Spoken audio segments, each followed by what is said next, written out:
Hey guys, you're about to hear a very special episode. What this is the extended, unedited version of the episode with Stephen Kearin. I don't know if you guys remember that. It was a very funny story about his parents being divorced when he was young and being driven all over the San Fernando Valley. And we thought this was an excellent way to show you, if you haven't signed up for Patreon, the kind of thing you'll get, which is an extended version. So please enjoy, and we'll be back to normal episodes next week. Thank you. Bye. Welcome to How to Survive with Danielle and Christine, the show that teaches you how to avoid the things that can kill you. Like being chased by a lion, being stuck in an elevator. How about being trapped in a cave? And the things that only make you wish you were dead. Like being stood up on a date, getting spaghetti sauce on your new white shirt. How about being punched in a phone booth? Whoa, that's so specific. I think we better start the theme music. I love the theme music. Me too. Ground is shaking under our feet. Mountains on fire, flooding in the street. Can't breathe the air, can't fight the feeling. Gobbling down Xanax ain't the way to be dealing. Gotta do better than just getting high. We gotta stick together if we're gonna survive.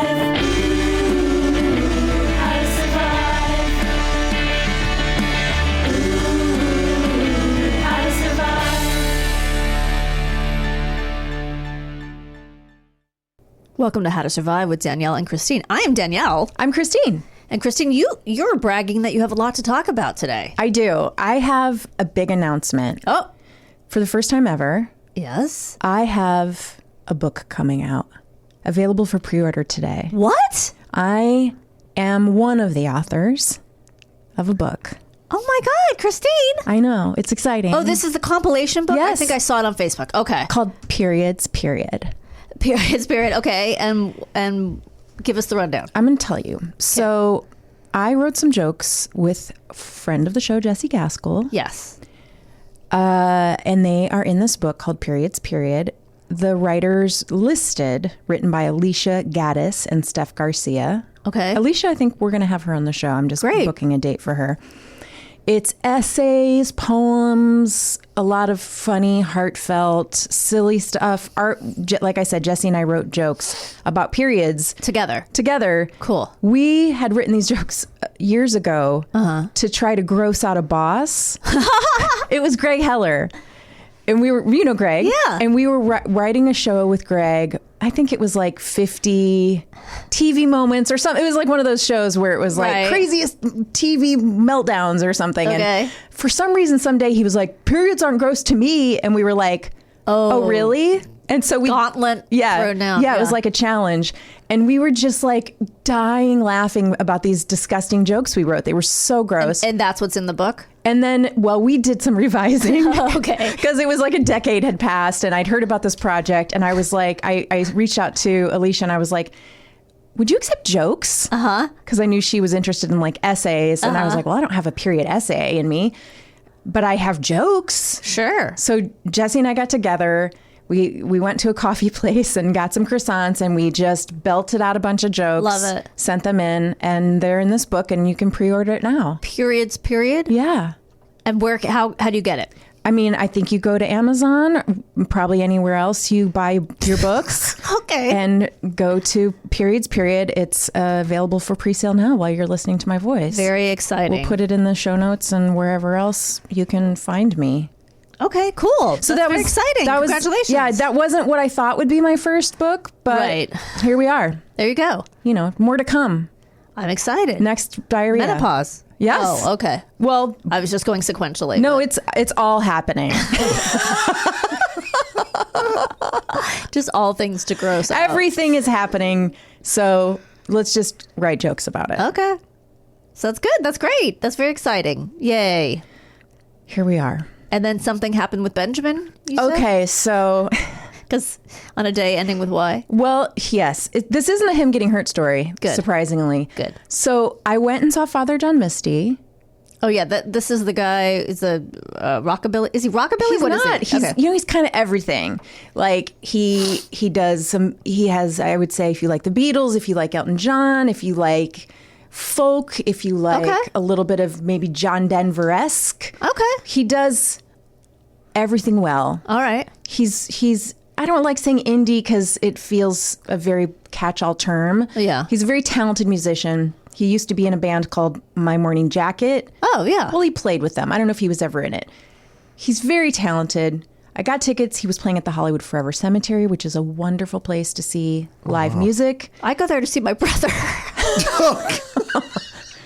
Well, It's not as entertaining, but it's emotional. I bet, and I think he would have really enjoyed the show. I was thinking that because when his new album is very jazzy, like 1930s jazz, which I also love. Yeah. You know, like any kind of like Irving Berlin kind of old jazz, like that would be in a movie with Katharine Hepburn. I love that kind of jazz. And his new album is very reminiscent of that style. And I was like, I bet a lot of people in this cemetery are happy right now. Because it's like, da, da, da, da. Oh, fun. So it was very fun. Anyway, we dropped the kids off for their sleepover. Okay. Ahead of time. Yes. And I pulled Benji aside and I said, listen, Alex really doesn't want to be at this sleepover. She really wanted to go to one of her friends' houses because it was close. Benji's friend, Gael, it's a boy. And she's like, I want to go to one of my friends. I said, so could you just try to make her feel included and, be nice? They just had a fight in the car where, she sat on him and he bit her. Oh, my God. Puppies? Like normal 10-year-olds. And oh, my God. So they weren't real happy with each other. She sat on him while the car was going? No, so they were getting in the car. And he bit her? Yeah, because she... Where? Like on her shoulder. Okay. Did he, as my mom would say, did he break skin? No. Okay. But she did scream very loudly. It was a whole thing. So I was like, could you just try to make her feel included? Right. And I know, you guys just had this big blowout, but please. Mm-hmm. And he was like, Mom, I'm just wondering, in what world do you think your shirt is appropriate to wear outside? No way. So he bit you too. Wait a second. Yeah. What? First of all, I have to know. I mean, not to blame the victim, but what were you wearing? So I was wearing something. Wet t-shirt? I just had Band-Aids on my nipples. I was wearing a silk tank blouse that was incredibly low cut. Okay. And no bra. Right, because you can't. You're going to what's her face and I'm going again. I'm doing my Jenna Lyons. And you couldn't wear a bra with this. It was like very low cut. Okay. And it was the kind that he's not used to seeing his mom dressed that way. Right. And I very rarely go out to a concert. Right. But he kept hugging me in front of the friends. And I could tell it was because he was like worried I was going to show them too much of my chest.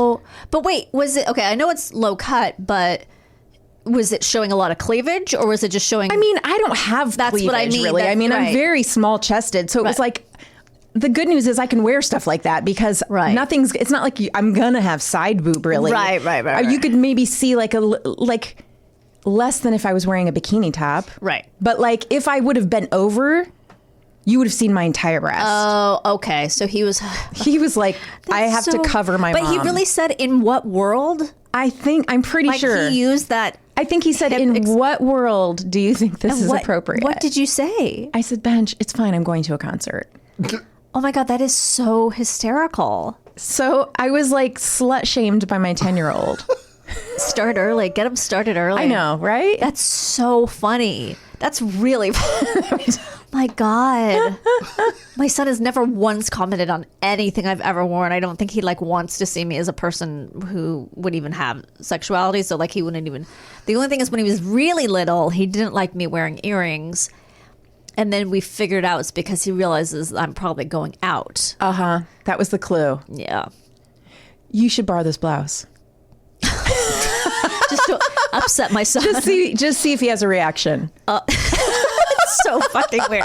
I'm just trying to see if I can get a reaction out of my son. My eyes are up here, Oliver. Mothers and sons. Did Alex say anything? No. Yeah, she was just like. She was like, please don't drop me off at this place. So how did it go? Should we ask? It was fine. They had fun. They had fun. They had a great included time. Her? Yes. Okay. She had a blast. All right. And the band was good, and It was so good. that's nice. It was so amazing. It was such a good show. It's great to see. I mean, if you ever get a chance to see a show at the Hollywood Forever Cemetery, I the only recommend thing it. I've done is we saw Pee-wee's Big Adventure once there. It's fun to see movies there. Yeah.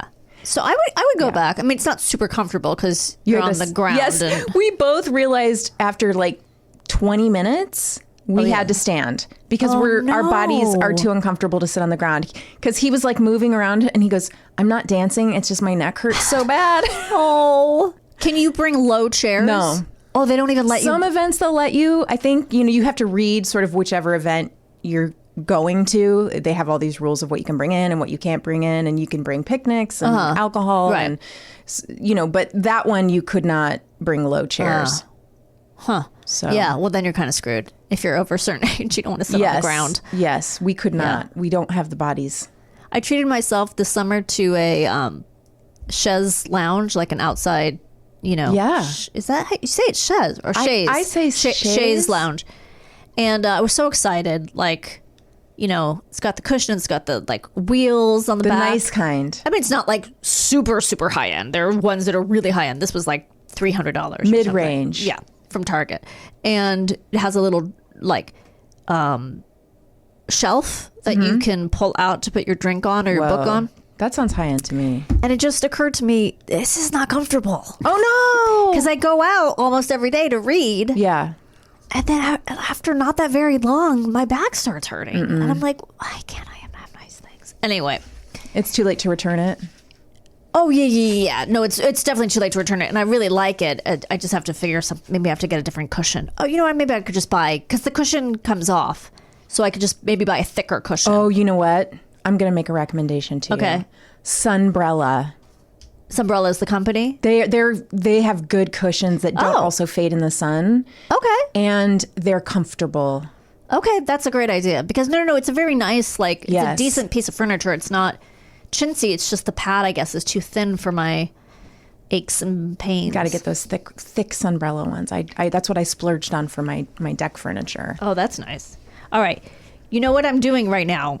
Changing glasses. Oh yeah, here we go. She's taking out the readers. And you know what that means? We're gonna start the topic. We're going to start the topic. The topic today is how to survive being trapped in a cave. Oh gosh, caves are scary.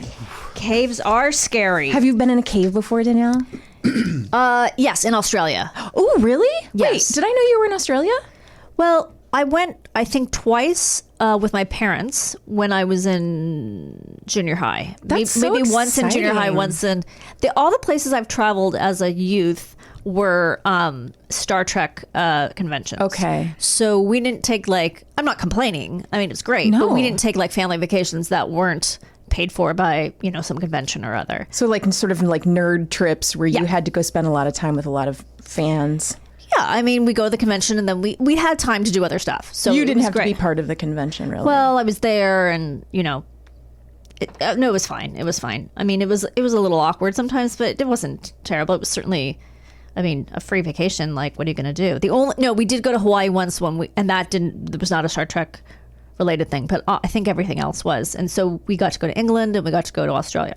Nice. So I have been in a cave in Australia, but I've wanted to do more sort of adventuresome stuff. Yes. I don't mean ropes and stuff like that. I just mean, I don't know. I want to go swim in a cave. Like, aren't there caves that have Yes. pools of water and you can Yes. swim in them? I we want just to saw do that, but I in don't know- Mexico. Oh, yeah? Well, we didn't. No, I just remember when who was here that got sick in Mexico? Oh, Babs. Babs, yeah. And I remember seeing her pictures, because I stalk her on Yeah, Instagram. sure. And they were in those. Do they call them cenotes or cenotes? It's don't know. It's a word that I see and then I don't know how to say it out Okay. loud, like chic. Yeah. Or chaise. Yes. And there are these caves that are, that have the beautiful tropical water in them. And That's it's all what I wanna do, colorful. yeah. So we have to just go to Mexico. Sounds good. Okay, so first I want to just give you a little background. Glasses back on. Fewer people get hurt in caving than in traffic. Okay. I think everything in life. That's true. I guess that's not much of a... But the number one threat to cavers is unpreparedness. Be prepared. Now listen, how dangerous are cave tours? Oh, If you're going on a guided caving trip, don't worry. Guided tours tend to be very safe. Okay. Statistically, cave tour visitors run almost no risk. Just follow the instructions on the trip.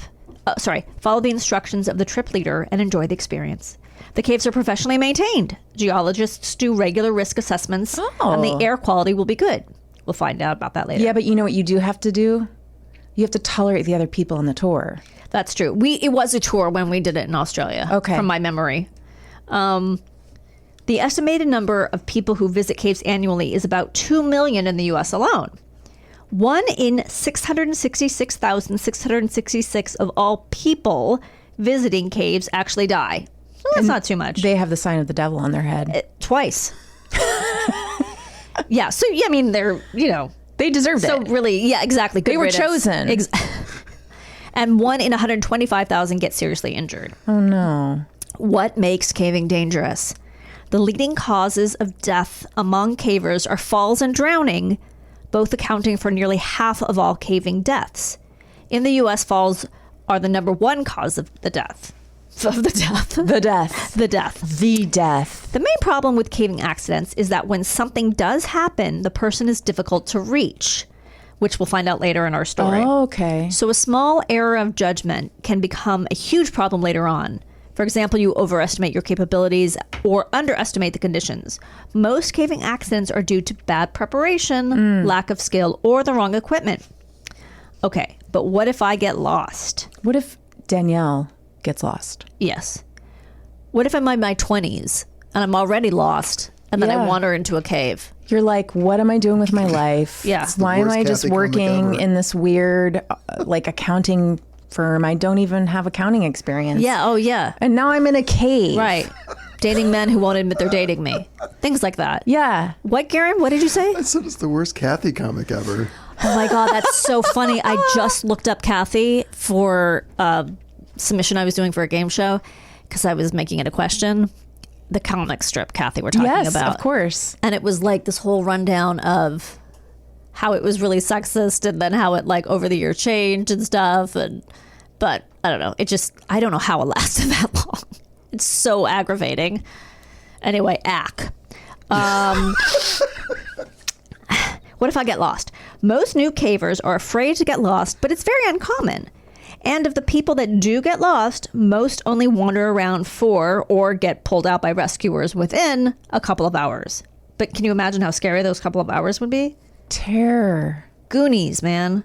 Oh, no. There could be scary people after you. Yes. A monster guy watching Oh, that guy with the TV. weird eyeball. Yeah. But Sloth. in the Sloth. end, buried treasure. That's right. Do they get buried treasure? I don't remember. Don't they find the big pirate ship at the end and it's full of treasure? And do they keep it? They keep enough of it that it. Oh, we're spoiling. We're into spoiler I'm territory sure. here. If you haven't watched Goonies yet, Pause, watch Goonies, Yeah. and come back. They find enough to save their town or whatever. And they get to don't have to move maybe or something. yeah, like they save Sean their houses or Astin. something because the Isn't he the jewels one? Manny Yeah. finds. Yeah, Mikey. Yeah. rarely ever do people die of getting lost in a cave. Over the last 90 years in the UK, just 12 people died from hypothermia or getting lost. Okay, risks of caving involved. These are the major problems you have to look out for. Okay. Falling rocks. Yes, that makes sense. Most caves are extremely stable. However, cavers have to pay close attention to any loose rocks. Rockfall is a common cause of death among cavers. Even a tiny rock can cause severe injury if it travels far enough before impact. Oh. You just go ding, you just go and it would be a perfect way to kill someone, right? Yes. Just a tiny pebble that you just, it accidentally got loose, but it's from 300 feet above, clonk right on the head, bye-bye. This is a good murder plan. Yeah. Well, you that wanna was get rid sort of of in Death on the Nile. They had something like that. Oh, I didn't see it. I probably won't see it. Oh, it was like the temple or whatever. Yeah, right? they were and So someone it picks pushed up speed and then it becomes more dangerous. right, because 10 meters per second. Isn't that the rule of Yes, falling objects? Explain it. You asshole. I think a falling object falls. Just name that tune. I believe a falling object falls 10 meters per second, and then it increases 10 meters every second. You can, well, actually, me, all you want on that one. Just don't tell me to explain the twin trip, which is the other thing I learned in physics. That was, I think I've already talked about that. We but anyway. did, and it was fascinating. Okay.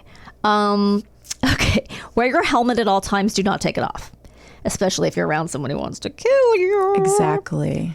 Especially when entering wild or unsurveyed or virgin caves. Oh, who doesn't want to enter a virgin cave? A virgin you know cave, what I mean? I guess, hasn't been penetrated, but maybe in the back entrance, because then you would still be a virgin doesn't cave. count. That doesn't count if you're Catholic. Isn't that true? Isn't that what like Catholic girls practice? I or think something? it's not. I don't think it's restricted to Catholics. It's not, I think it's okay. a thing that. a lot of Yeah. it's a workaround. So to Yes, speak. it's like. Yeah. Okay.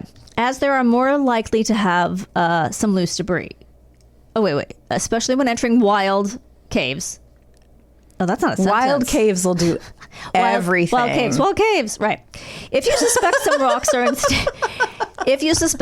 are unstable, be sure not to dislodge them. Most lethal accidents involve rock fall where the caver was descending or ascending and the rocks were dislodged by their own gear. So they're going in from the top.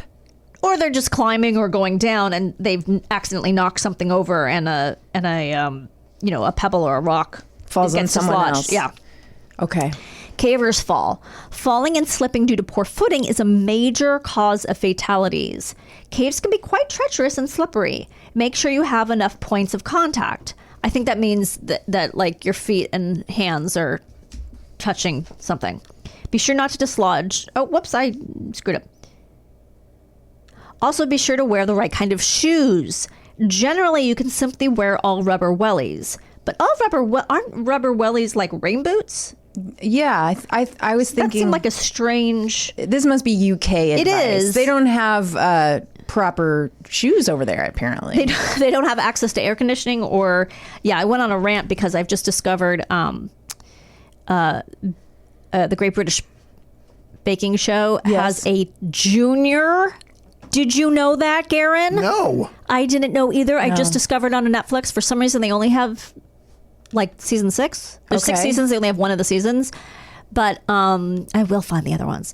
But once again, the temperature makes making something almost impossible. You can't chill your jelly if it's too hot outside. Oh, because they're just in those tents outside, But it's right? like, why can't they fucking air condition? I know they don't have air conditioning in Europe, or they don't have a lot of air conditioning in Europe. Yes. But this is like a huge show, and it's not a gigantic space. It's one tent.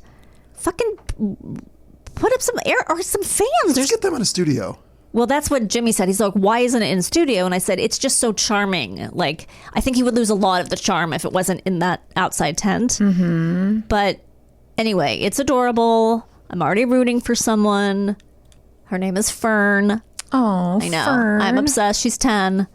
It's from like 9 to 15. I'm going to have to watch this with the kids. It's really great. And they do it in 2 heats. So there's one group of 8 kids and then a second group of 8 kids. Yeah. So we'll see what happens. And I got to find those other seasons. I already know I do. Well, Hollywood in it? What? Paul Hollywood? No, the host is, I don't know who he is. And Victor Van Nuys? it might as well be Victor Van Nuys. No, I'm sorry. One of the judges is a guy who won on a previous season. Oh, the young black guy who's so sweet. I can't remember his name right now. And then the woman is this gorgeous, like Indian woman or whatever, Southeast Asian. And I don't know who she is, but she's great too. Both of the judges are great. The host is some guy who's, I don't know who he is. I'm sure if you lived in England, you would know who he is. It's very jokey and kind of annoying. And sometimes the kids are like, I don't know what you're on about. Like, because he's just making dumb jokes. Yeah. And he can kind of entertain the really little young ones, but anyone over 11 is like, dude, I'm trying to bake here. yeah. He's doing his best, but it's a little annoying. Anyway, I don't know his name. All right. Okay, I don't know how I got off on that tangent. Oh, wellies. Okay, flooding. Don't go caving when it rains, especially with heavy rainfall. Drowning is among the leading causes of death. Most caves are formed by rainwater corroding limestone while it travels underground. I didn't know that. So flooding is one of the most common hazards, and it's a serious danger. Getting trapped in a cave by flooding can lead to death by drowning or even suffocation. To make sure the cave isn't prone to flooding, check for the following. Okay, flood debris around a cave entrance indicates prior flooding. So if you're Flood debris. Yeah, if you're seeing like leaves and sticks and rocks, like things collected, Stay away. stay away. Leaves and debris that are stuck to the ceiling, the cave is flooded in the recent past. Oh. If you find yourself in a flooded cave, go to the highest point possible and protect yourself against hypothermia. Bad air. Bad air means the air in the cave is contaminated. This might mean low oxygen levels, increased carbon dioxide levels, ammonia, and so on. Bad air only occurs in about 1% of caves, making it a less common hazard, but very serious nonetheless. Particularly caves in the UK seem to have some bad air. It's because their teeth. Yep. They don't brush. Those caves don't get their They teeth. don't floss. Yeah. They don't, when you have socialized medicine, you don't always get. So oxygen can be a danger in small pockets and holes. You use up any oxygen and breathe out CO2, which means that if there's bad airflow, you might potentially use up your oxygen stash. This is a very rare situation, as most caves have good air circulation. Try not to stay in depressions. I know. They keep telling us that. I know, but like how... It's so hard. It's hard to... But what if you live in Los Angeles and like your dreams didn't come true? Yeah, like what if what you thought was going to happen didn't happen, but it's really happening for other people, Right. right Cave? in front of you. What? I think I live in a cave. I think you live in a Yeah. cave. I think Los Angeles is a cave. It really is. Try not to stay in depressions in small pockets too long, though, just to be safe. Carbon dioxide tends to build up in some caves because it's heavier than oxygen. Old mines are notorious for bad air, so beware of what type of cave you're entering beforehand. Here's another thing you have to be worried about: cave disease, Oh no. or histoplasmosis, also called caver's disease or spelunker's lung. Sorry, it's not funny. They opened for Father. John Misty. Yeah. This is a fungus infection caused by the histoplasma capsulatum. Yep. Capsulatum. The fungus is mostly found in soil with bat guano or bird droppings. yep. You can pick up this fungus by disrupting the soil. It's most prevalent in warm, dry climates. Okay, safety tips. How to reduce caving risks. Join your local grotto. Okay, what does that mean? The only thing I can think of is the Playboy Join mansion. your local grotto. Well, we haven't done that yet. No, we got to. Doesn't Then we'll find out what it feels is. like only Italy would have a join your local grotto. But what is a grotto? Isn't it like a depression in the side of a mountain where you can go eat dinner and drink wine? That's so specific. There's a name for that? I feel like I went to one once. Depression in this. Was that from Star Wars or something? Like, what are you talking about? I mean, that sounds fantastic. Trust me, I will never make a Right. Star Wars reference unless it's an accident because I can't. Right, I know. I don't know how I think to. we'll ask Kearin to look up what a Yes. grotto is. Anyway, whoever they are, they often provide free training and safety information. Don't exceed your limits. Wear a helmet at all times. Use the right gear. Make sure it's proper. Check for the danger of flooding. If it's raining, don't go. Never go in alone. Get a permit or permission. Speaking to the owner or manager will get you crucial information on the area and the cave. Let someone know you're in there and how late they can expect you to get home. Carry a cave map. Carry extra lights. Watch out for CO2 if you're dizzy, lightheaded. Get a headache, nausea, shortness of breath. Leave the cave immediately. Okay. Know your skills and limitations. Use ropes only if you're properly trained. This I found hilarious. Only dive in caves if you're properly trained. Cave diving is the most expert caving technique and should only be attempted by trained and licensed cave divers.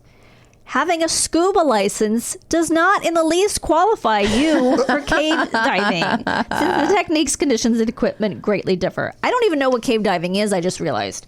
But I wouldn't think if I had a scuba license. You'd be ready to What do if you it. just go in with the oxygen tank and the whole bit and the snorkel and all the other things? I don't know, but don't do it. All right. Okay, I think I'm going to skip this. Here's a good tip. The rule of three. The rule of three dictates you only enter the cave with at least 3 people. Okay. Each take 3 independent sources of light. Okay. And each take 3 pairs of spare batteries with you. That's a lot of stuff to keep track of. That's 3 times 2 is 6 times 3. That's 18 batteries. All right. That seems like a lot of batteries. I mean, my purse is going to be so heavy. I know. All right. Let's see. I think we're going to move on. Okay. So basically, be smart. Yes. Stay with people. Don't do it alone. Don't think you're going to scuba dive into it. Right. And don't go when it's raining, which brings us to our story. Oh, yay. Now, this is a very well-known story. And actually, there's a movie right now called 13 Lives. Did you watch it? I haven't watched it yet. I want to, but I haven't watched it. I also didn't want it to confuse me about, what is real and what really happened. This is the one with Viggo Mortensen, apparently. I know Ron Howard directed it. That's literally all I know. Oh, does he play who? He must play the coach, Viggo Mortensen. I think so. I don't think he could play one of the boys. Nobody could play one of the rescuers. That's true. So this is, well, I'll just get into it. The Tham Luang Nong Non is a karstic cave complex beneath Doi Nang Non, a mountain range on the border between Thailand and Myanmar. The system is 10 kilometers long and has many deep recesses, narrow passages, and tunnels winding around hundreds of meters of limestone. Since part of the cave system is seasonally flooded, a sign advising against entering the caves during the rainy season, July to November, is posted at the entrance. Okay, so here we go. Here's the story.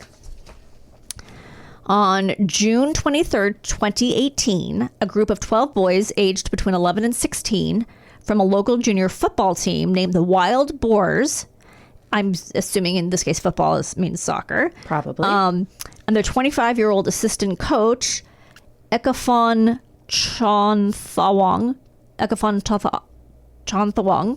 went missing after setting out to explore the cave. Well, I guess Viggo Mortensen couldn't play him. That doesn't make, he's not Thai. No, he must be one of the rescuers. He must be one of the rescuers. Maybe he's Elon Musk in this. I know that. That didn't even get covered in what. Here's the thing. This is extremely detailed, and I didn't put everything in, but it's very fascinating. So you can go and read more, but anyway. The team was stranded in the tunnels by sudden and continuous rainfall after they had entered the cave. Now, again, they entered June 23rd. The rainy season is supposed to be from July to November, so they were following the order. The right rules. Right. They had to leave some food supplies behind when fleeing the rising water. Around 7 p.m., head coach Naparat Kanthawang checked his phone. So he wasn't with them. He's their head coach. He was like, where are they? Well, what happened was he checked his phone and he found about 20 missed calls from parents worried that their children had not come home after the game. Yeah. Naparat dialed assistant coach Chonthawong and a number of the boys in quick succession without success. Eventually, he reached Songpon Kanthawong.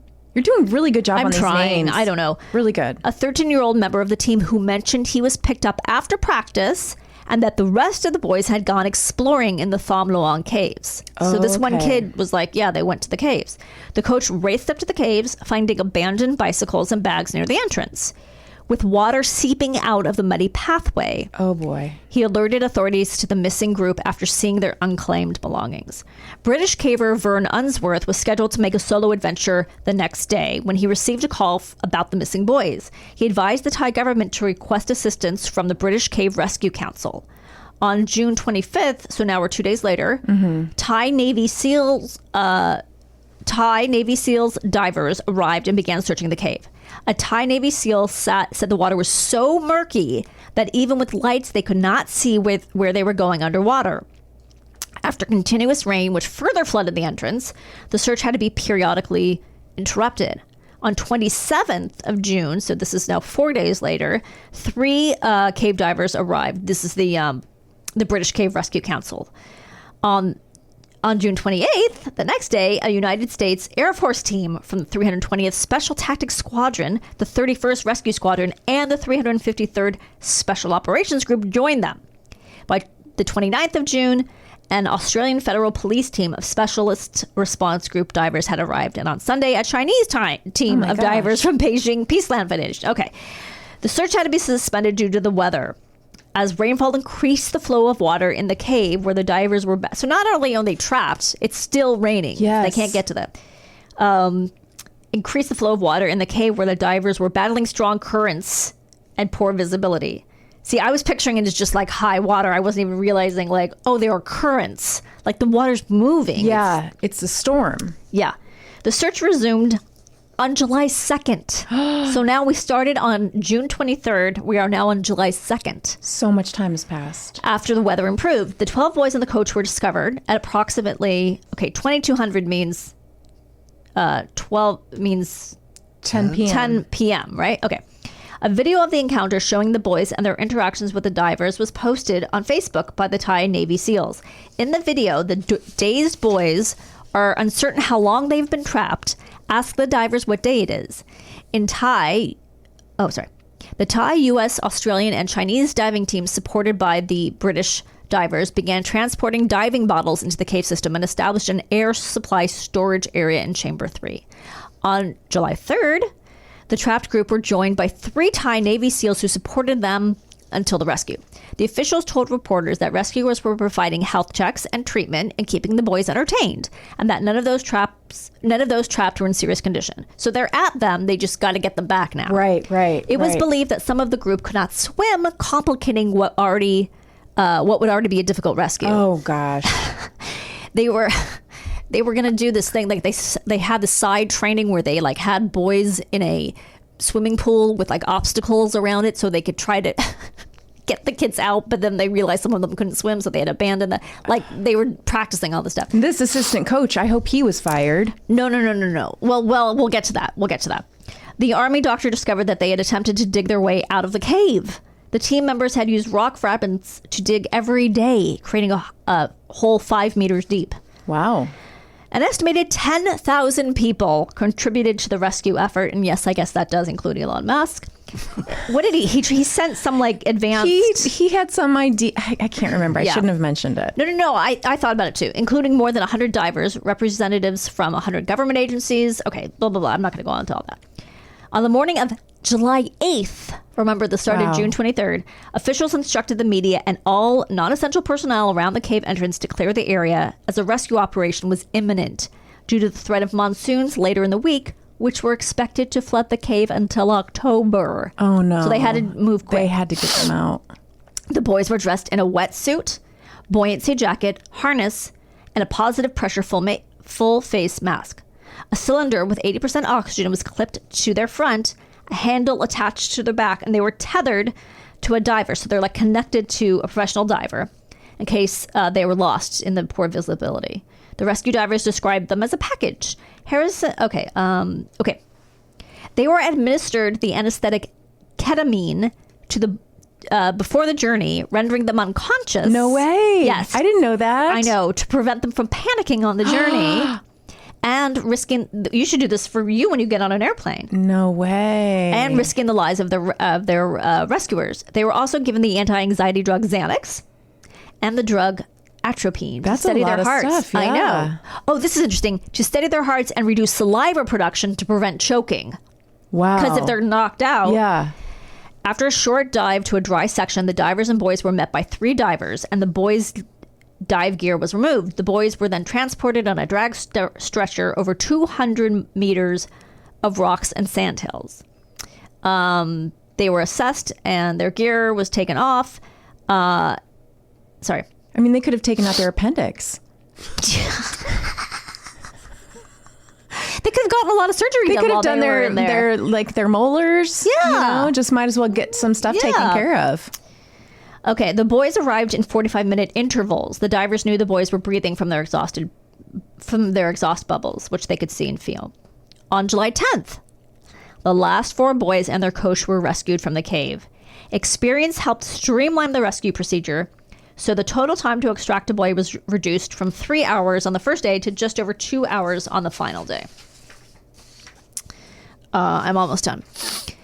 Okay, now this is something I wanted to tell you. First of all, to address your thing earlier about the coach being fired. Yeah. They said that he was amazing in keeping the boys calm.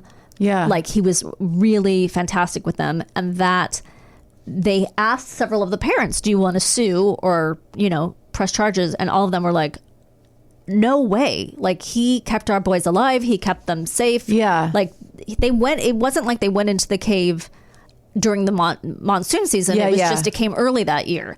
And I think that in America, that wouldn't have happened.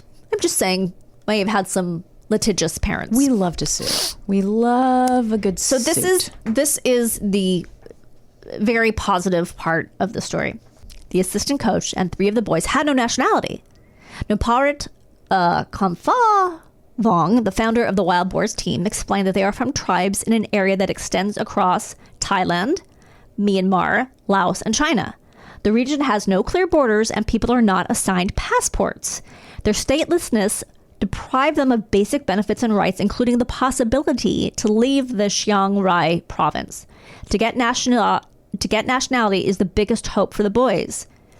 In the past, these boys have had problems traveling to play matches outside of Chiang Rai because of their nationless status. Following the team's rescue, Thai officials promised to provide the 3 boys and the coach with legal assistance in obtaining Thai citizenship, a process which they said could take up to 6 months. On September 26th, this is not 6 months, this is just on September 26th, the boys and the coach were granted Thai citizenship. Oh, I love that. So that is very, very cool. yeah. So yeah, I do want to watch 13 Lives, and I'm sure it has. I mean, there was so much I couldn't include everything. Yeah. But yeah, it was just remarkable. What a harrowing story. Very harrowing. Man. There's a CNN documentary about this too, and they've got like footage of the boys in the cave. Yeah. them going through the. It's That might be actually more interesting than horrific. Just Yeah. seeing them go through these little tunnels in the caves. You mean when they're when they're being rescued? There's footage of that. Okay, well we'll look that up and link it because that sounds Yeah, really it's- interesting. It's really good. Yeah. It's really good. Yeah. So two rescue people died. Really? One, I think, drowned, and the other one got one of those lung diseases that we talked about. No way. Yeah, and died like a year later. Oh boy. Yeah, yeah. R.I.P. Still a remarkable story, though. And Yeah. I mean, just think, like, could our kids, like, they can't survive a trip to the grocery store without breaking down? They'd be like, I I'm think so bored. they'd die of screenlessness. yes. They'd be Oh my fine. God, Alex would just sit on Benjamin for 14 days or whatever. He it would was. bite her to death. and he would bite her to death. What a great story. Yeah. I love that. Yeah. And I loved that all the boys survived. I know. Sorry about those 2 people that died. I know. Thank you for that great story. Well, you're so welcome, and we will be right back with our guests. Yay. Welcome back to How to Survive with Danielle and Christine. Danielle, Christine. you know what I want to know? Yes. How, in fact, was your break? My break was fine. It was, as usual, filled with unfilling my bladder. Oh my gosh. Details, please. There's not much more to say. It is just, I never not have to go to the bathroom. It's just, it's just life. That is exciting. What did Thank you do? for the updates. I went on my phone and checked Yeah. to see if anything exciting had happened in the world. If your son had bitten your daughter at school. If anything terrible had happened. Terrible things keep happening. No bites to Good. report. Good. They're at Good. school, so you know what? If they bite each other, it's not really my their problem. It's actually the school's It's the problem. administration's problem. They have to paddle them. I made sure to send them to. Well, a they do school. go to a German school. Yeah, I'm like pro paddle. Pro paddle. Okay. Yeah. I'm So sorry that I keep emphasizing that very false stereotype of Germans being, paddlers. well, violent. I know they've changed their ways. Like I said, I only saw 2 fights when we were in Germany. Right. Oh, that's right. Which has never happened before. And you thought that they were Americans anyway. They were Americans for sure. So the first half of the episode, Yes. we talked about being trapped in a cave. Yes. And now, what are we going to talk about, Danielle? And now we're going to be and now we're going to talk about being trapped on the road, seeking the shelter. seeking shelter, with our very special guest, Stephen Kearin. Hi, Stephen. Hi, you guys. How are you? I'm quite well. How are you too? Good. We're really happy that you're Do you here. prefer Stephen or Steve? Stephen is usually how I'm Okay. known, but either way is I fine. like when people go by their whole name. It's my mom. My mom always insisted it would be Stephen. Stephen, The yeah. the Gaelic spelling, and yes. No one was going to call you Stevie. No, our neighbor tried, and Yeah. my mom went after her. In what way? How did she go after her? She just told her, no, never again. And she threatened to throw her out of the apartment. So, yeah. Which was my mom's way. I Wait a love second. that. Just for calling you Stevie? Yeah. Oh, it would take much less than that for my mom to throw people out of our apartment. Which I think kind of leads into your story today. Is that correct? Certainly true. Yeah, Okay. there's components that weave seamlessly into the story. Yeah. First of all, let me just explain that Stephen is a very, very talented and funny actor and improviser. I know firsthand. I have seen him live in an improvised show, which was hysterical. But you can also find him on the show Wayne on Amazon Prime. Does Wayne, does that refer to a city? Isn't there a city named It actually Wayne? refers to a character. Oh, okay. Yeah. All right. I thought I was being Wayne clever. McCullough. Yeah. Yeah. And no, I wasn't. But apparently it's a cult hit. Yes, it is. I have to admit, I am just part of that. But yeah. Very exciting. Yeah. So you're saying it's not coming back, but so I have not seen the show. So what do people mail in to get it to come back? Is it popcorn? Is there some sort of reference point that people? I don't know. They've tried just about everything, and look, to say that it's not coming back, I mean by all appearances. Okay. One never We never knows. know. One right, but we'll see. I guess time will tell. Maybe we can march angrily somewhere Yeah. and get Yes, it to come it's back. an angry march is the only thing I think we Yeah. haven't done. Yes. Maybe Discovery can pick it up and make it a reality show. Yes. God I willing. don't. It's just. I mean, you guys are open, right, to changes. I mean, you got to I'm be wide open, elastic. yes. It could be a game show. Whatever it Yeah. takes. Whatever it It could be takes. a game show. Yes. Yes, it takes place in a Japanese supermarket now with clocks, and it's super scary. Yes. Oh my God. I say yes and to that.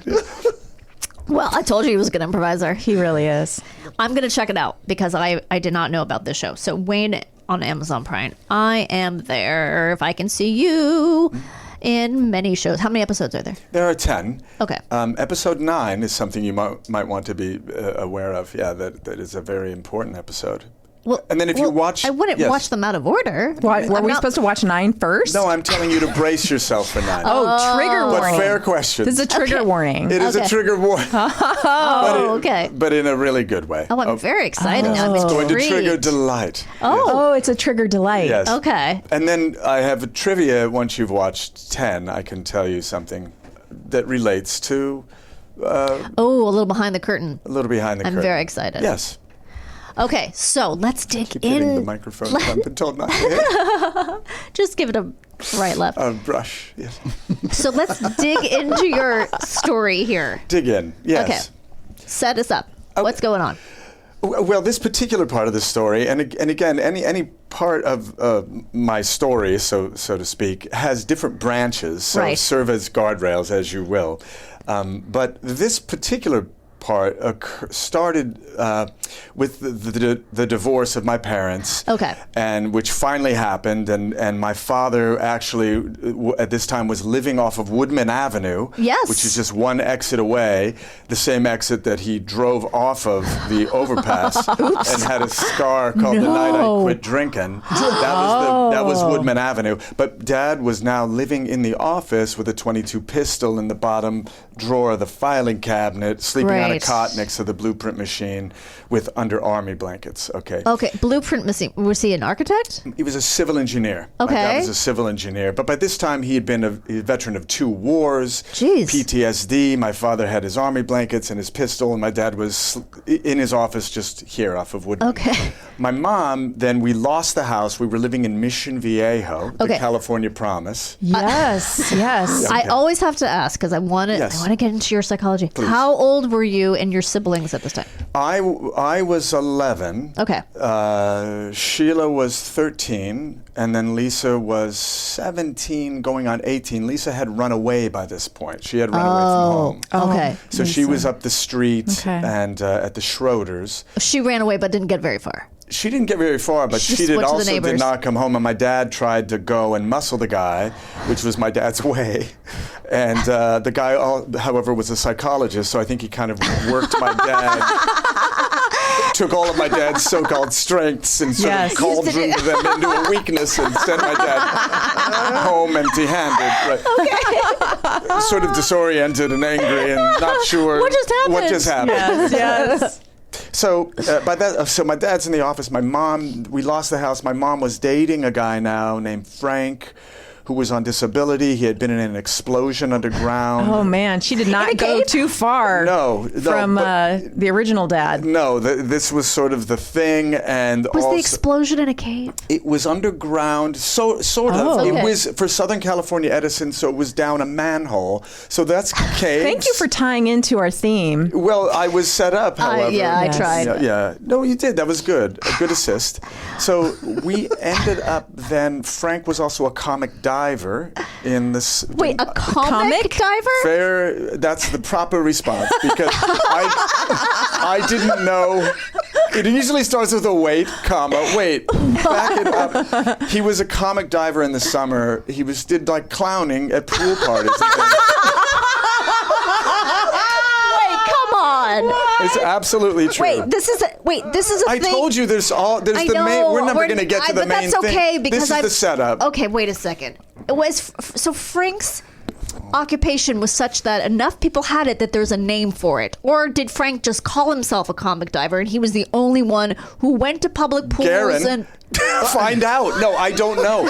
All I know at the time is that my He called himself- mom said he's a comic diver. with a cigarette. Yeah. And you're really going to like him. And you're gonna like him. And actually, we did like him. Frank Okay. he was just Frank. He was like sort of like James Garner-esque. Like if he just said fuck it and just had let it all go. Okay, got it. This was Frank, and he loved my mom, and my mom. It was like crazy what was happening in our family at that time, and so I have so many questions, but you're right. Okay. So what happened is that my mom, for a time, moved us into the Travel Lodge. So we're moved into the Travel Lodge, and we were there just like a couple of days, and my mom said, "You guys are going on a trip."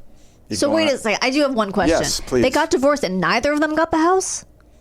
No, we lost it. It was totally. No, my mom had it for a short time. Okay. We were there for a short time. Oh, she couldn't. Okay. And it was all a charade. I mean, you look at Yes. the house and you would see like drapes in what used to be my sister's room. But then as you got closer, as you went into the atrium to go to the front door, there was newspaper and things on and sheets, and we just didn't have anything. And our backyard was an absolute jungle. So it was all just like a propped up front of a Western town? A Western town. Yeah, it was right. a set. It was a set. Universal Studios. Because as you got closer, and then we had no furniture, which is a whole nother part of the book, but we had no furniture. We had a piece of a sectional couch, and it was madness. It was totally insane. And looking back, yes, it was completely dysfunctional and not right. But they were doing their absolute best given where they had come from. Right. Sure. Okay. The same old story, right? So we're in the Travel Lodge. Right. My mom said, Lisa, or she referred to your sister. We were not allowed to use Lisa's name. Because she'd run away. She had run away, Yes. and my mother, this was like the ultimate betrayal. And we were not allowed to use Lisa's name. Your mom has a real thing about names. My mother was the real deal. My mother had codes and things that was just straight Jersey City. There was an element of my mom that was just very Jersey City about a lot of things. So sure enough, Lisa shows up like a day or two into the Travelodge experience and says, we're going on the road and I'll be here tomorrow morning. And we had to meet her outside. Mom wouldn't let her in. Okay. And she said, I'll be by tomorrow really early, like really, really early. And I remember that sunk in like, oh my God, we're leaving really early.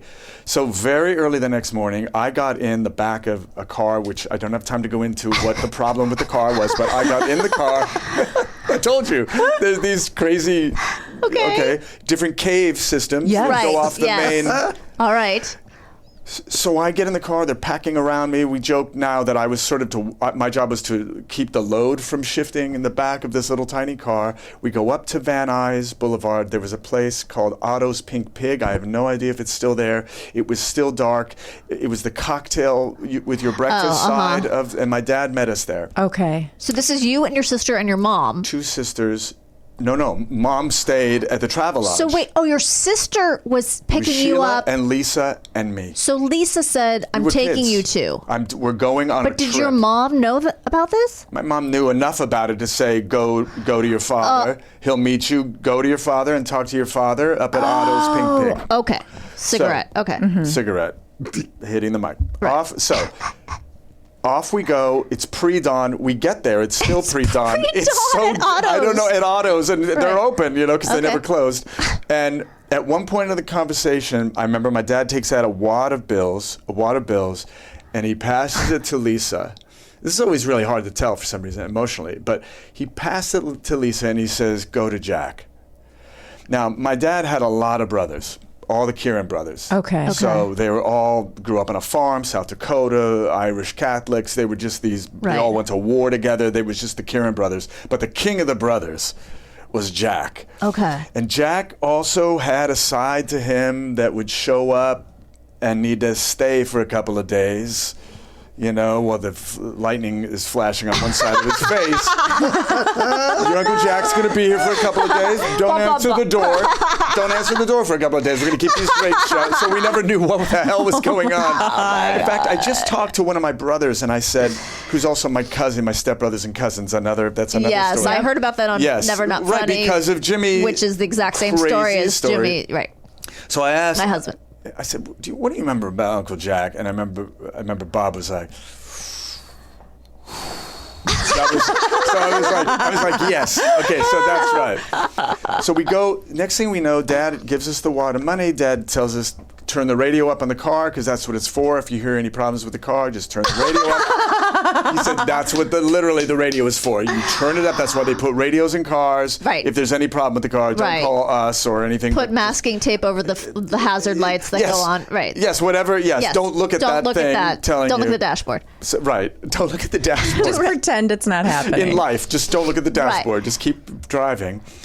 And so we started out on this odyssey that we didn't know was going to take us for basically over a year, not totally on the road, but part of it.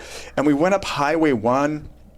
And I remember it hit Sheila, my middle sister, who's very stalwart, and Sheila's like steady Freddy, and nothing really gets Okay. to her in any real way. She's in an emergency. You want Sheila, Yeah. Okay. and she's like the hub.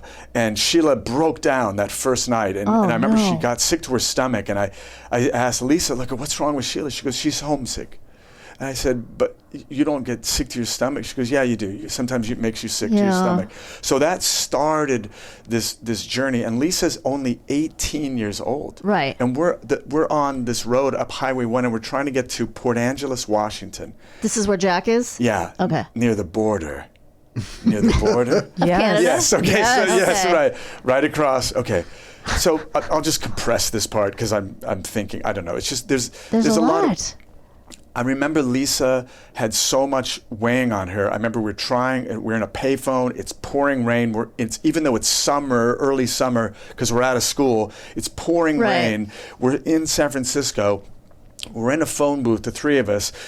It's fogged up in this phone booth. And Lisa has the yellow pages, and she's putting in dimes. And we're trying to get reservations and directions to a motel that we're going to stay at. And I start losing it. I'm like, what's going to happen to us? I start losing this. And Lisa goes, just a minute. And she clocks you. Clocks me in the mouth. Drops me. So that in my mind, I went... down to the bottom. Had she ever hit you before? Yeah, a little bit. But when I look back, every time I tell this part, Lisa will be listening to this going, oh my God, totally right call. That was the right call at the right time. And it was just like snap out of it. Snap out of it. Right. It was at that time, we'll talk about this later, but right now, look, it was one of those, like, you're going to get us all killed sort of moment. So am I to understand that at this point you got the idea this wasn't just a trip because you're worried for some reason? I was starting to. We were so far away from home. And you're 11. I'm 11 years old. Neither of your parents are around. So, and we had been through everything leading up to this. Right. Was gnarly. Yeah. And violence and whatnot. So. So that was water, everyone, as opposed to a little ton of my flask. So yeah, this was that's a great question. Something was starting to dawn on us. Yeah. Lisa, however, at 18, she has a matriarchal energy. She has, it's funny. Apparently she had to. Lisa's a lioness. I tell her kids. In fact, I read the book to her kids recently. So and Sheila's just to kids. explain, you wrote a book about your life that has I did not... a one-man show first. Right. And it became such a behemoth. It was like over 2 hours. For the audience, it was too much. For me, it was just my stories. It was still a lot. But I thought, now this needs to be a book. I need to deep dive on this stuff, right? So. Yeah.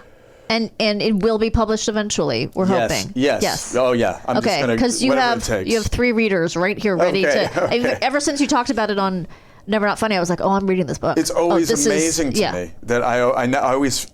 it's the insane presumption when you're growing up that all families are this way. Right. Yeah. I mean, all families, we think... I remember being in the back seat of our car, what led up to the divorce. It was about finding out my dad was a skate dancer and all this stuff later. But my mom... Is that like a... My dad diving was clown? No, well, Clown diver? My mom What was it loved called? show people. Apparently, we found out later. But my dad was a competitive skate dancer in between.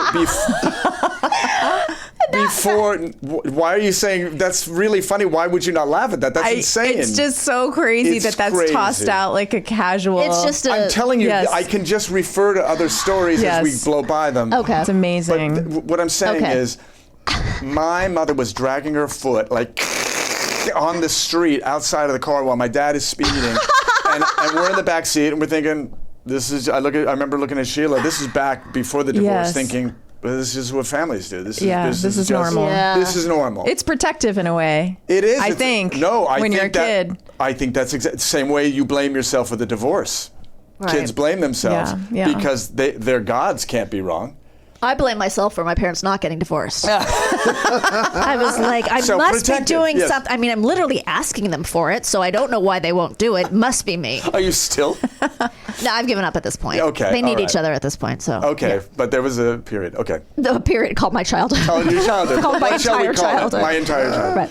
Okay. Again, so we end up at first we ended up at a youth hostel in Canada, just for one night, and That's scary in and of itself. I'm telling you, I was put on the men's side and the girls were on the other side. you were too little. I was too little, and I remember I walked into what looked like a giant hangar or gymnasium, and I was feeling along the walls to get to where I needed to go, and I got to a bunk, and I climbed up on the bunk, and I got on the top, and I leaned back, and behind me, my tiny 11-year-old little scapula was up against a sign that said, "No smoking." Oh. And I looked out, and all I saw were these little orange lights that were lighting up here and there. And that, for some reason, I thought, what else are they right. capable if of? they're willing Yes. to break the one rule that's posted, Yeah. what else are they doing? Prominently, Right. Yeah. I got down, I climbed down, I went out in the hallway, and I got sick. Oh, yeah. And hippies came. Yeah. Hippies, because I knew what hippies looked like. I grew up in the 60s, and my sister Lisa was older. She had hippie friends, and hippies. They came. It was a youth hostel. They got my sisters. And what my sisters did is they smuggled me into the girls' Oh, side. good. Yeah, they did. And they sort of wrapped me up, and they sort of let me go to sleep. Yeah. They hid you. They hid me. And when we got up, we go to dinner. And I remember dinner was straight off of an Oliver Twist menu. It was like a bowl of hot water with a cabbage leaf in it. No lie. I mean, Oliver Twist probably had more than that. He at least had gruel. Right, a gruel. At least he had gruel, Right. some sort of substance. And I remember there was a piece of rock bread that was on a little plate. And Lisa clocked it. Lisa was like, I know. If you eat this, we'll go out for Cokes and candy bars. Oh. Yeah, and Lisa knew. So we ate dinner, and then we headed out. And again, it seems crazy. It was night. It was raining. We're in Canada, and we go into this little liquor store. Okay. And we get Cokes and candy bars. And back then, this should tell you, that all three of us got Cokes and candy bars, put them on the counter, and the total back then was $3.33. Right. And the man had an accent, and it was $3.33, your total is $3.33. And for some reason, that hit us in that place where we were so vulnerable and so opened up that blasted something open for us. And we went outside, and we danced in the rain. Oh. Yeah. Like Drew Barrymore. We were like Drew Barrymore, even though I don't know what that reference you don't know is. that? No. Okay, Did quick she- aside. Yeah. very crazy was an Instagram video 2 or 3 weeks ago where Drew Barrymore goes outside. She's filming herself being the most Drew Barrymore she's ever been. You guys have seen this, No, right? I You haven't. have? Okay, No. Kearin has. And she's like, you have to love the rain. You have to take advantage of the opportunities. And right, it's something like that. I'm not getting the dialogue Dance right. in the rain. You have to dance in the rain when you can. And she's filming herself and she's like on the verge of tears out of ecstasy for Yes. the rain. And you're like, I want to hate you, but God damn it, you're Drew Barrymore and you are so committed to this world. Do that. Yes. Do that instead Yes. of Coke at 9 or whatever Right, she right. did. This is what happens when there's one of Yes. two ways to go. Either you die at a young age or you're just so grateful for the rain. You have to look Oh it my up. God. It's unbelievable. I So wish you- I could have that much joy. about anything, Yes, right? Anything. yes, Anything. yes. Oh my God! So yes, very much. Okay, so you're yes, dancing in very- the rain and with the Cokes and the with chocolates. the Cokes and the chocolates and everything, and we realized not to make a big deal out of it, but that number now means something to the three of us. And there's 3 of you and it's 3:33. Yeah, Oh, it's I know. very sweet. So it's something that still to this day, in the car, just when I pulled up, I said, "Hey, I'm here to do this," and they were like, "We're here, we're with you." I love that. the guy didn't say Yeah. 3:33. No, he could have, and we could have, would and then it'd been a different we wouldn't be experience. dancing in the rain Right. with Drew Barrymore. Okay, so that happened. We ended up then going down and staying with Jack for like a. Oh, okay. You 2 found to- Jack. Yeah, we did, and I worked at construction at 11. What? Yeah, I was like an 11-year-old. I was on his construction crew, and. But did you also juggle? Because I feel like there has to, in all these stories, there has to be some weird entertainment element with the job. No, okay. There were hammers, and there were some a lathe. I was working a lathe with balloons, and then I was like, so yeah, I was making the best of a bad situation. Okay, so it's still summer. You're not like Still summer, okay. but then we're at Jack's. We were told we had to get back, so we get back, and Mom has now moved out of the Travelodge, and she's moved us. Mind you, back then, Mission Viejo was basically just like a frontier outpost between LA and San Diego. Okay. There was nothing out there in the 60s, early 70s. It's just sitting there. But Mom had moved us out to some condos that were way out at the Okay. edge. There was a lion preserve, literally, Whoa. known as Lion Country Safari. Was that like Tippi Hedren's? No, that's her own vibe. Her But own no, deal. I know her Okay. thing. But this was actually a sort of a theme park. But they also did.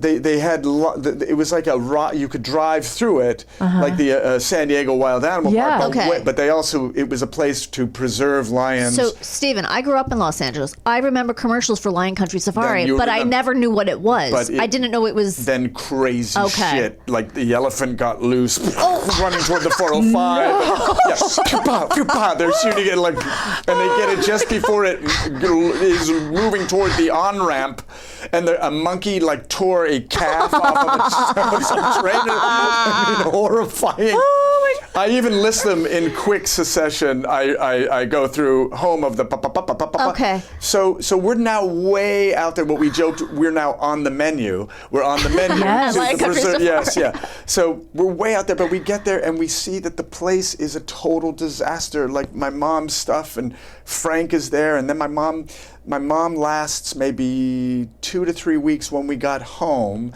and then Mom lost it. And she ran off first to Texas. Yeah, she did. She had with a Frank, break. or she left Frank in charge of you guys?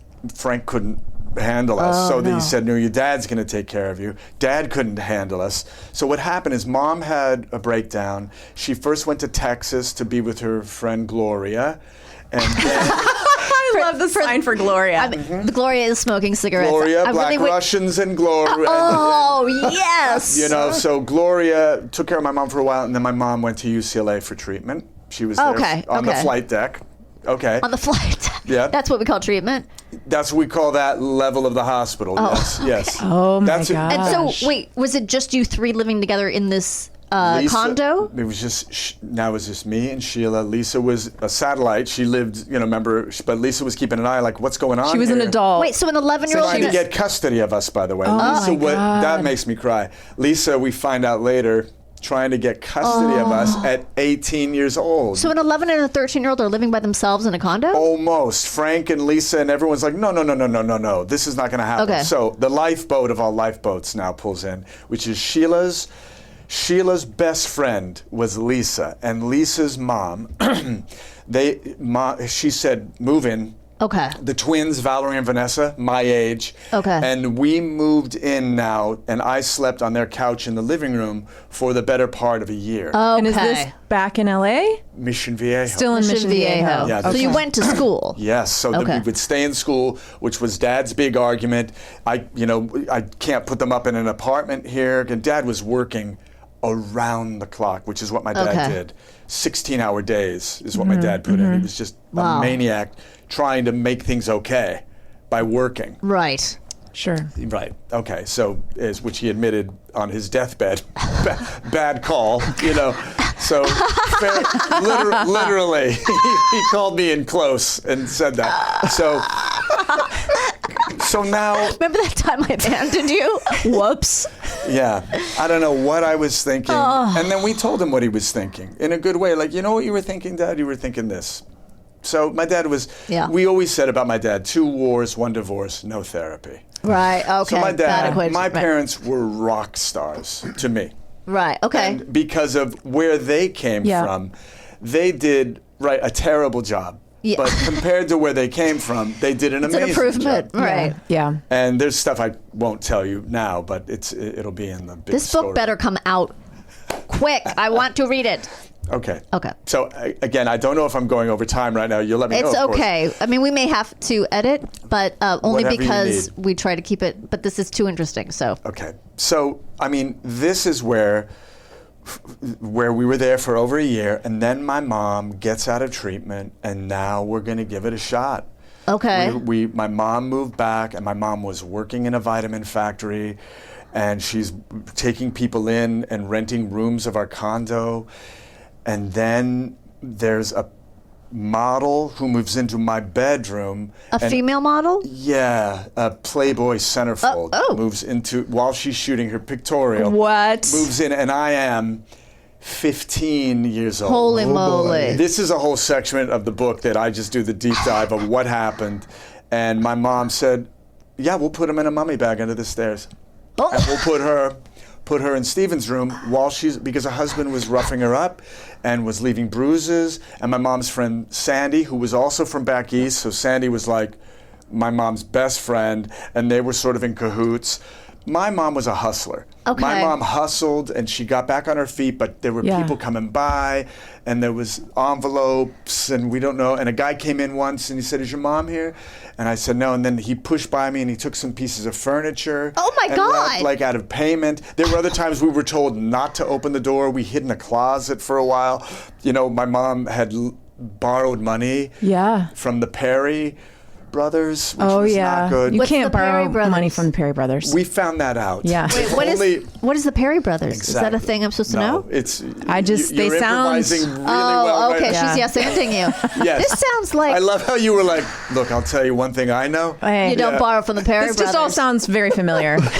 I was Does gonna it say, really? Well, I had a mom that went away and got Okay. treatment, and Okay. Yeah. I had a very dangerous house. So Yeah. it's not quite as it doesn't sound Colorful? It's not quite as colorful, but it's very familiar. So you're Harry Potter living under the stairs at Yes, this long point, before Harry Potter. with I was Harry a Potter. Playboy model upstairs from you. She was the girl upstairs. She was in my room. At the end of, I think it's Animal House, there's like a Playboy bunny on the front of a float, and it crashes, and and she goes through a kid's window, and he's reading Playboy, and she lands on the bed, and he says, "Thank you, God." Right. Now, however, I, on the other hand, was so emotionally shut down. I saw myself as a 2-dimensional boy. Like I couldn't. You're Flat Stanley. I didn't tell. Yes, I am Flat Stanley. I'm Flat Steven. Flat Steven. I didn't tell anyone. Oh. I told no one. I didn't know how to process this. I write about it, about things that happened that were not, that didn't happen, but there were things that she was definitely toying with me, and the fact that I was Flat Stanley, and she knew I was Flat Stanley. My sister, on the other hand, Sheila was, very attractive back in the day. She drove a hot rod. She drove a 65 Falcon with 3 on the tree. Sheila was no slouch. And she's love it. She's dating the star running back at the time, who now at the Mission Viejo High School Diablos. Satan was our mascot at our high school. And Satan? Diablo. The Diablos. It's funny, I looked right there when I said that. I just looked right into the Dracula. edit this like That's crazy. fine. And boom, there was we figured there was something going on. We come home one day and we hear this person, this centerfold, laughing. She loved Monopoly, and we walk in, and Sheila's like, "What's his car doing here?" And we walk in, and he's standing wearing only PE shorts, circa 1978, which is not much PE short at all. Yes. Yeah. And he's got my barbell set, which had never. I'm sorry. Who is this? Is this her? Sheila's boyfriend. Sheila's boyfriend. Oh, boy. Is Star running back. is with the Playboy model. In our dining room, pumping iron in front of her. In short shorts. In micro shorts. Right. And like this. And Sheila, and I write it like this way, I said, for reasons I don't understand and yet completely understand, said his name, ran over, jumped on his back. He then lost his balance and crushed my sister into a bookcase and falls forward. She falls onto him. All the books that my mother was reading, like at the time, like Jonathan Livingston Seagull and Exodus, are falling now onto my sister. And the centerfold, she's laughing like crazy. And that's when I told my mom. My mom came home from the vitamin factory, and I told her what happened. And my mom went to her little hippie purse, the centerfolds, and she had left with boyfriend, my sister's boyfriend. And my mom found the things I guess she was looking for. And when she came home, What were the things she was looking for? I think she found a little Coke in the hippie purse. Wait, this is the models? Yes, the models Hippie purse. Got it. And my mom threw her out on her ass. Yeah. So my mom had like peak experiences of incredible parenting. Right. She did the right thing in this case.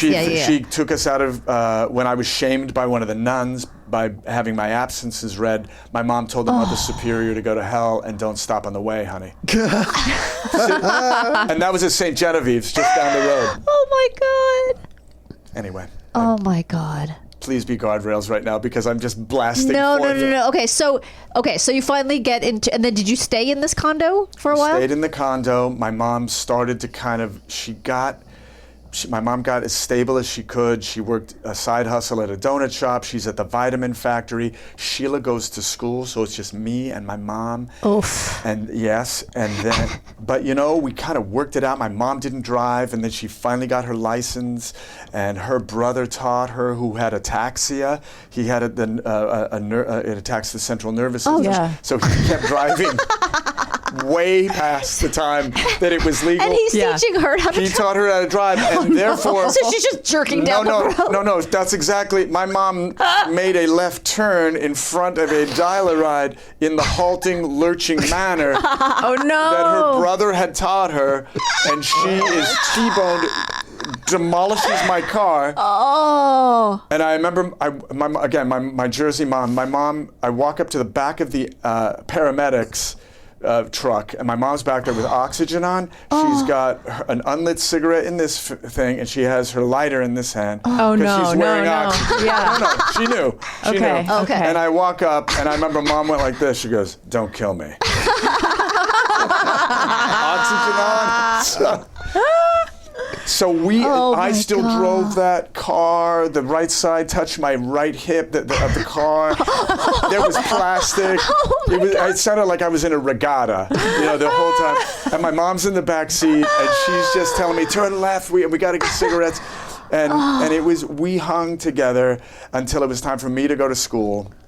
And then when I left, my surviving mom, she got a job at Albertsons at the deli bakery. Yeah. Yep. And she got her license, and she got a little car, and she rented a room in a house. Now, it's interesting. I think I may have said this with Jimmy.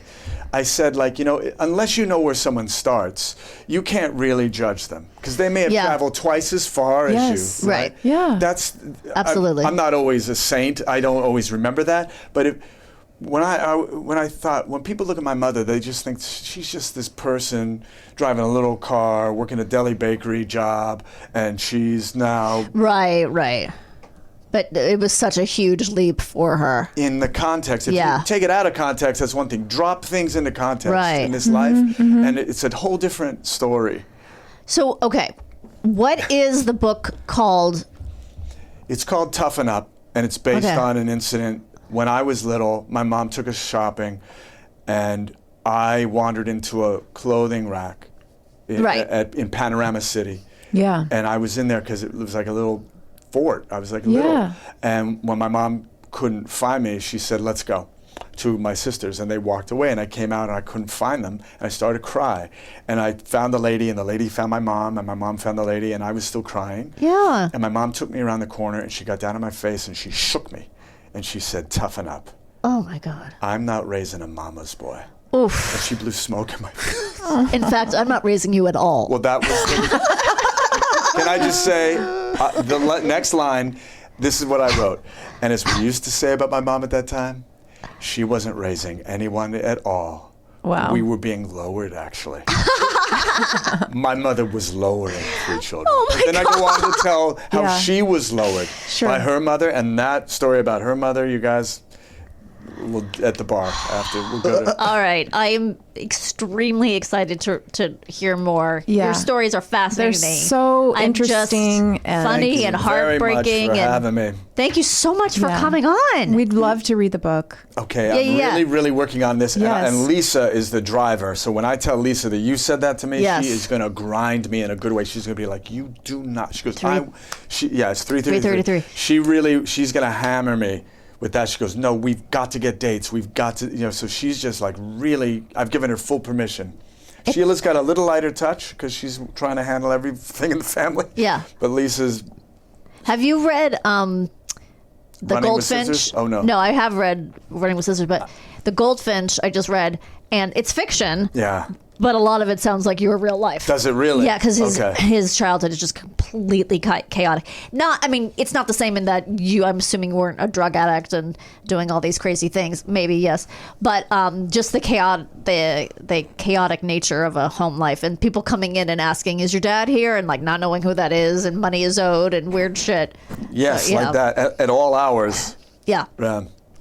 Oh my God, Stephen! Thank you so much for being here. You're so welcome. This was Thank you for inviting unbelievable. me. I just want to hear Thank more. you. And we will be right back with what did we learn today? Chris, are you ready to learn what we learned today? I love learning. You, Me. as a writer, appear in the book Periods, Period, which releases on March 7th and is available for pre-order now. Today, right now, you can do it. Oh my God, that's so exciting. If you're going to see Father John Misty, let those girls out. Cenote water is often very clear as the water comes from rainwater filtering slowly through the ground and therefore contains very little suspended particulate matter. I guess that's what you find in a cave? That's what you were saying before. I hope I can. Cenote. I hope I can remember. Cenote. Cenote. Cenote. Yes. Kathy is an American Gag-A-Day comic strip drawn by Kathy Guyswhite from 1976 to 2010. The comic follows Kathy, a woman who struggles through the 4 basic guilt groups of life: food, love, family, and work. Oh, boy. Kathy, act like She you can said. never. never find a bathing suit. It is hard. Beware of loose rocks. Yeah, I think that's what your son was trying to tell you. What, to put one on? To put a bra on because your rocks were loose. If you enter a cave through the back, it doesn't count. Wellies is a name for a pair of rain boots, short for Wellington boots, primarily used in the UK but recognized in other countries. Yeah, But I Princess- recognize them. I bet Princess Di had multi Oh, pairs. she probably had so many She wellies. looked so good in her wellies. Yeah, she went stepping on the land trying not The to set off Moors. the mines. Oh, in right. those And she wellies. didn't. She didn't. Good for her. Okay, here's what we've all been waiting for. A grotto Yes. is an internal organization of the National Speleological Society. They generally function as the local NSS chapter club. Many grottos, however, operate in areas outside of their local area, with many operating in several states. So this is grotto with a capital G. So this is a different thing. It's not the thing I thought, where Right. it's the side of the mountain and you go drink wine. And it's not the thing where the Playboy bunnies hang out. But it might also be those things. No, it is, but not with, but Not with a capital G. Not with a capital G. You probably aren't qualified to cave dive. So just stop it. Stop thinking you are. I will stop having so much confidence. Rule of 3, 3 people, 3 lights, 3 sets of batteries. 13 Lives is directed by Ron Howard and is available on Amazon Prime Video. Oh, you kept saying Steven Spielberg. Oh, I'm such a fucking asshole. You know what we'll do? We'll go back and we'll take out Steven Spielberg and we'll put in Ron Howard. I'm so annoyed because I genuinely believed it was Steven Spielberg. I'm so annoyed at myself. Yeah, you should really be hard on yourself about No, this. but you know why I'm annoyed? Because I'm now in the mind of the person listening to it and being so annoyed every time I say that. I don't think everyone gets that annoyed at mistakes as you do. Not everyone is as frosty as I am. I don't know if that's the right word. Elon Musk offered to build a mini sub to assist in the cave rescue. His offer was rejected, and he went on Twitter. He went on a Twitter rant against one of the rescuers. That I remember resulted in this. a defamation lawsuit. What an asshole! He's the worst. He's the worst. I fucking hate him. Him and his 12 children. He's one of the worst billionaires out there. And they're I mean, that all, is such a competitive race. I know, they're all awful. At least he's done electric cars. Isn't that something on the plus side? I guess, but he like, didn't do that. He just bought into the company. So he didn't create No. But I thought a he big fraud. He He didn't just has create money. Tesla? No, I think he like bought into it early or something. Oh. It's all a fraud. And then he's he a bought it fraud. out and he owns the major share Yeah, or something? Maybe I shouldn't say that. Maybe he's going to sue me. He's not gonna, yeah, he will. Oh, I think this was a defamation lawsuit from one of the... No, it was, yeah. Yeah, anyway. All right, that's what we've learned today. And I've learned because I thought I kept saying Steven Spielberg and it was Ron Howard. So we're gonna go in and fill that in. Yes. It's fine. You can Right. fix that in post. We'll get Blank Patch to come in and go, Ron Howard. We could get him to do that. He'll could. definitely do that. Everyone, thank you for listening. Remember to pre-order Chris's book. And follow us on social media at Pod How to Survive. We have merchandise on our website, soon to be on our social media sites as well, if it isn't already. I think it is. Yeah. I'm going to get it there if it's not there. Yeah, we need to plug our merch again. Our merch is so fun. good. Yeah, maybe we'll add something soon. You know, we should give our merch to big celebrities. And then they'll wear it on their Right. on their socials. Right. First, we have to meet some big celebrities, and then we'll do that. Well, yeah, we're going to meet some this weekend probably. That's right. When we go out hunting for big celebrities. Yeah. That's I'm our- going to the Olive Garden this weekend, no joke. So I'm sure I'll find some there. Sly Stallone. The Olive Garden. I just imagine him going to Olive Garden. That was so funny. You said that with such assurance, like he's a stakeholder in Olive Garden. I mean, I imagine him. he's Italian. Yeah. Why wouldn't he be? I don't even know if he is Italian, but he. Don't you think he loves the Olive Garden though? I think honestly he's into like fine art. So I don't think he's seen the inside of an Olive Garden in a long time. I still think he loves the Olive Garden. I'm guessing him as an Olive Garden. Olive Garden. Maybe if he has to carb up or something for some reason. Anyway, Remember, always remember, remain calm. I just added another 10 minutes.